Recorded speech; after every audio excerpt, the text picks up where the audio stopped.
rya 17 ndamukiza umwaka wa 2024 mu gatondo hitezwe yuko hazogwa imvura mu ntara ya Rumonge hamwe ni Bururi.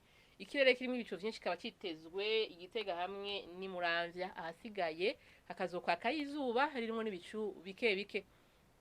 Azoba hakanye gusumba handi azoba ari mu ntara ya Ngozi, Imuramvya hamwe n'Imwaro. Imwaro hamwe ni Bururi ku ibipimo by'ubushuhe kazoba bigera kuri degrees Celsius 14. Ku muhingamo naho hitezwe yuko ahazogwa imvura ahatari hake mu gihugu cacu kiretse mu ntara ya Kirundo, Imuhinga hamwe no mu Cankuzo hazokwaka izuba ririmwo n'ibicu bike bike. Imvura mvikanamwe imituragaro izogwa mu Cibitoke, Ibujumbura, mu Rumonge hamwe n'Imakamba. Azoba hashushe gusumba handi azoba ari mu ntara Cibitoke, ibipimo vyaho bizoba bigera kuri degrees Celsius 29.